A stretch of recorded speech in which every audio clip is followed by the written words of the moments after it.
The sun was already killing us before the enemy ever appeared. Heat pressed down on my helmet. Sand crept into my armor. And the silence felt wrong. We were Roman legionaries, the best army the world had ever known. We had marched across Europe, crushed kings, and bent empires to our will. So when our general said this desert march was easy, we believed him. We never saw the enemy. We only heard them, a distant thunder, drums, hooves, and then arrows fell from the sky like rain. We raised our shields. They kept coming. We charged. There was nothing to fight. And that's when I understood the truth. Rome had marched into a battlefield that could not survive. This is Carrhae, the day the desert swallowed an empire. I remember the heat first. Not the heat of Roman summer, but a heavier heat that pressed down on the body and made breathing feel slow and difficult. The Syrian sun did not feel warm. It felt punishing.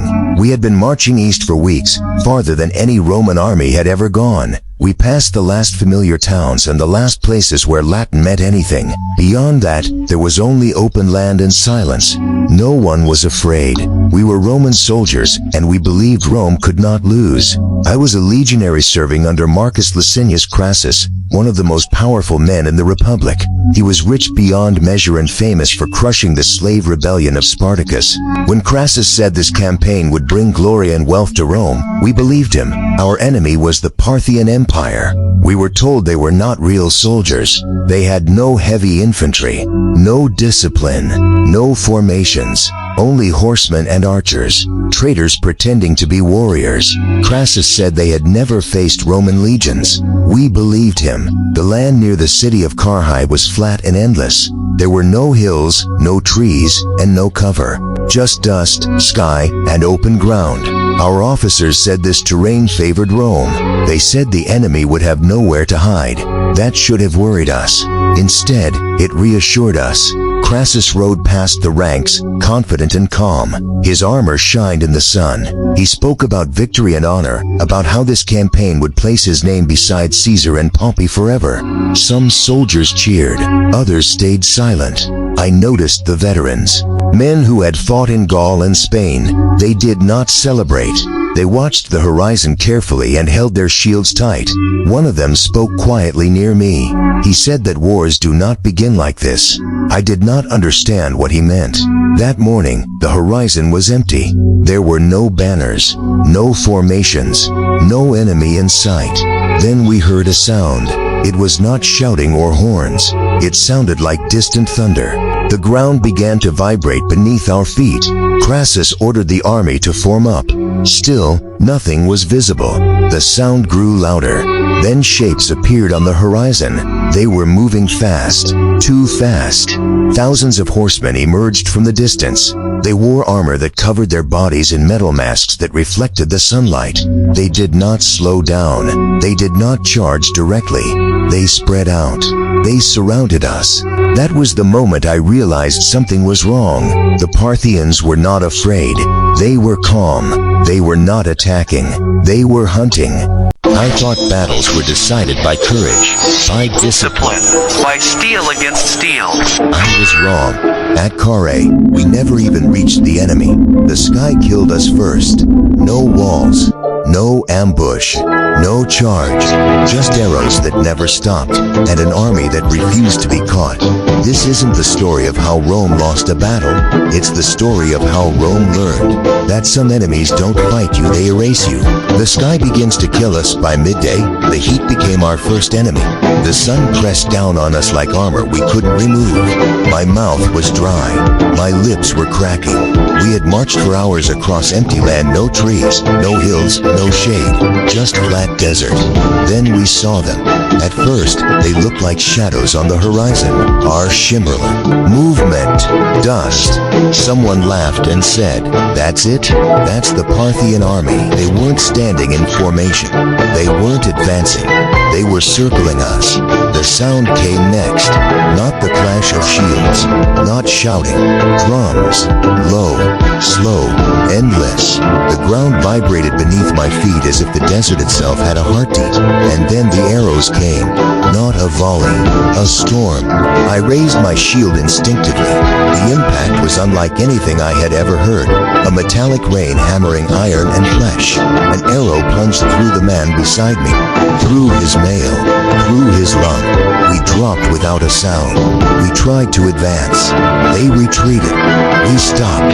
They circled. Every time we moved forward, they moved away. Every time we stopped, the arrows returned.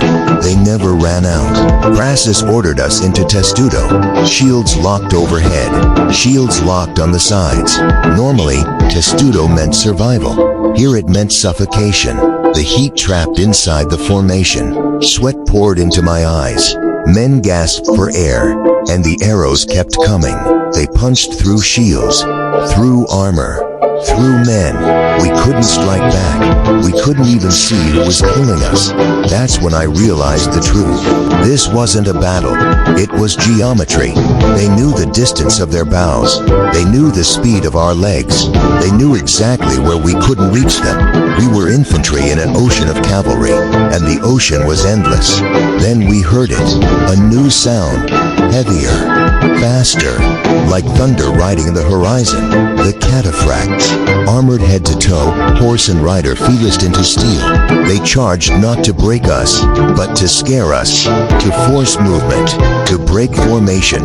And every time a man stumbled, the arrows found him. By sunset, the sand was dark, not from shadow, from blood. We looked for Crassus, for orders, for hope. What we found instead was silence, and the creeping understanding that the Parthians were not trying to defeat us today. They were letting time do it for them. By nightfall, we had lost thousands, and the desert still hadn't taken its turn. Thanks for watching. Subscribe. By the third day, we stopped asking how to win. We only asked how to survive. Our general believed one meeting could end it. One conversation. One promise. But in the desert, negotiations don't end wars. They end armies. And when Crassus stepped forward to talk, Rome walked with him by dawn. We were no longer an army. We were a shape in the sand. Men leaned on broken shields. Helmets lay discarded, too heavy to carry. The wounded begged us to leave them behind. The Parthians didn't attack. They didn't need to. They watched us from a distance. Riders circling like shadows, always moving, always silent. That was worse than arrows, because silence meant choice. Marcus Licinius Crassus called his officers together. His face was pale, not from fear but from understanding. This could not be won. We had chased ghosts across the desert. Our formations meant nothing. Our courage meant nothing. So Crassus chose words over swords. He sent a messenger. The Parthians agreed to meet. That should have frightened us more than arrows. I watched as Crassus mounted his horse. He didn't look like a conqueror anymore. He looked like a man bargaining with fate. We followed. Too many followed. Because Romans don't abandon their general, even when they should. The Parthian commander rode forward smiling. No armor. No urgency. They spoke. We couldn't hear the words, only the tone. Calm. Controlled. Then voices rose. Hands reached.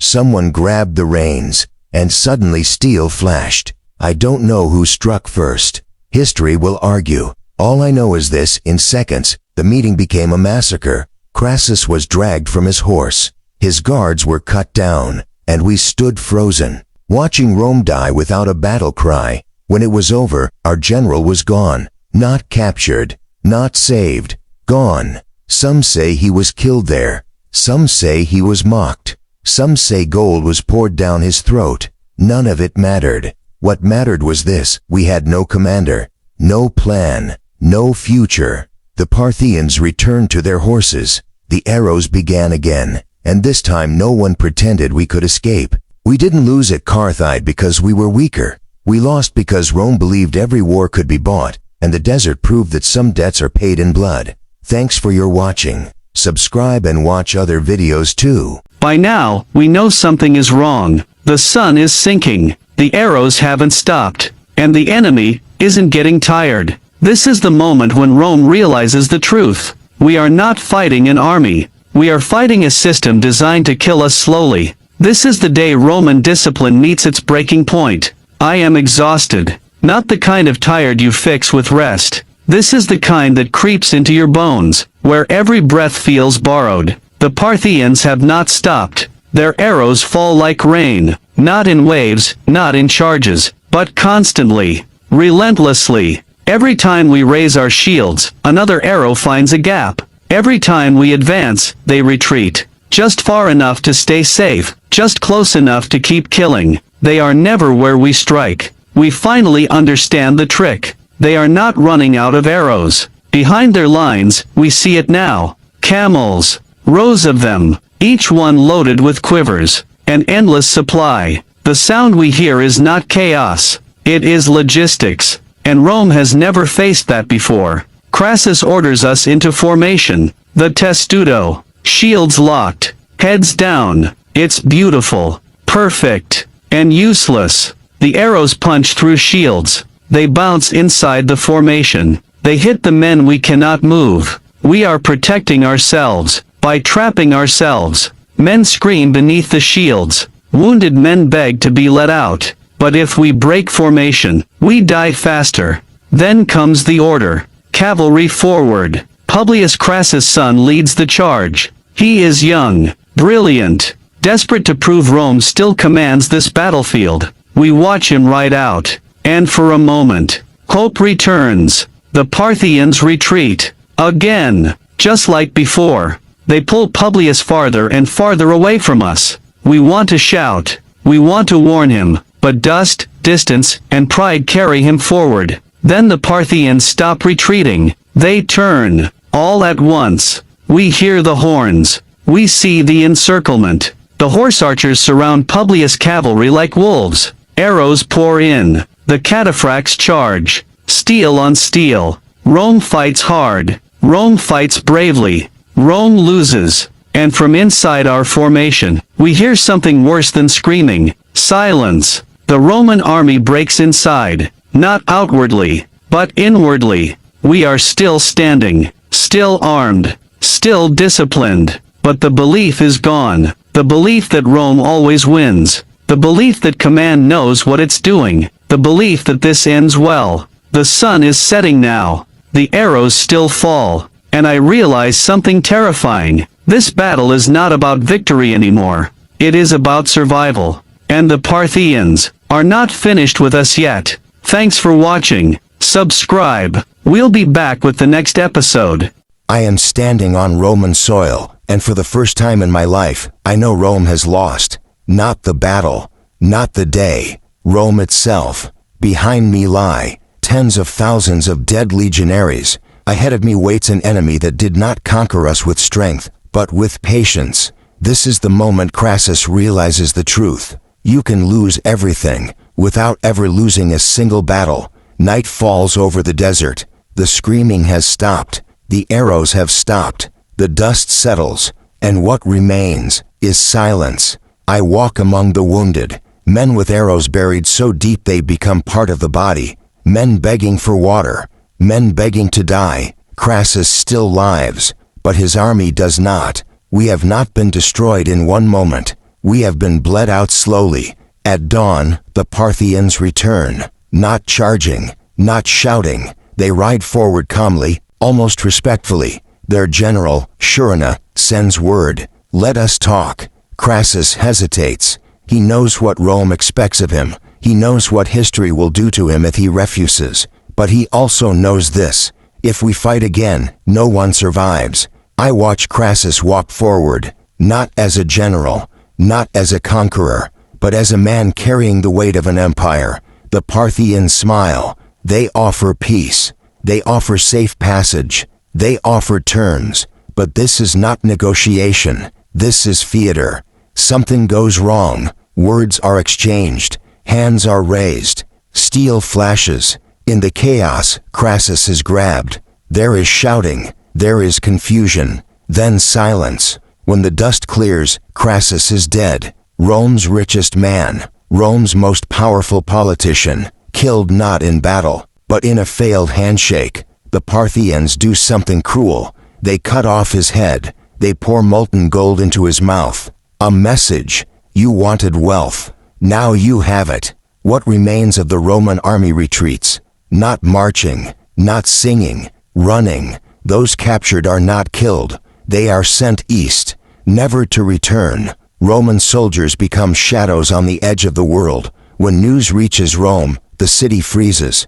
No triumph, no speeches, no revenge, just fear. Rome has learned something terrible. There are enemies. You cannot intimidate. You cannot overwhelm. You cannot outspend. Carrhae changes everything. Rome will never again underestimate the East. Never again assume discipline beats adaptability. Never again believe legions are invincible. Because in the desert of Carrhae, Rome met a mirror and did not like what it saw. The battle is over.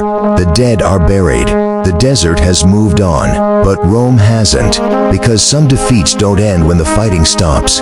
They follow you home. This is the story of what Carrhae did to Rome long after the arrows stopped falling. I am back in Rome now, and the city feels different. Not quieter, not weaker, afraid. The Senate does not speak of Carrhae openly. There are no monuments, no public funerals, no official mourning. It is as if the battle never happened, but everyone knows. Crassus is gone, the man who balanced Caesar and Pompey, the man who held the Republic together with gold. With him dead, the triangle collapses. Power tilts. The Republic begins to crack. I walk through the streets and hear the whispers. 20,000 dead, 10,000 captured, never returned. Mothers look east when their sons leave the city.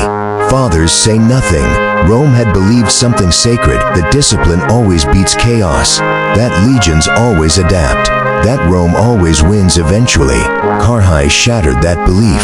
For the first time, Rome redraws its maps. Not forward, backward. The eastern frontier hardens. Diplomats replace generals. Fear replaces confidence. Parthia is no longer a target. It is a threat. Because Carrhae taught the East how to kill Romans, and Rome never truly learned how to fight back. But Carrhae's greatest damage is not military, it is psychological. Rome now knows there are limits, there are borders that cannot be crossed, enemies that cannot be conquered. And once an empire learns that, it is never the same again. I look east one last time, not with hunger, not with ambition, but with respect. Because Rome did not lose at Carrhae. Rome grew old. Subscribe.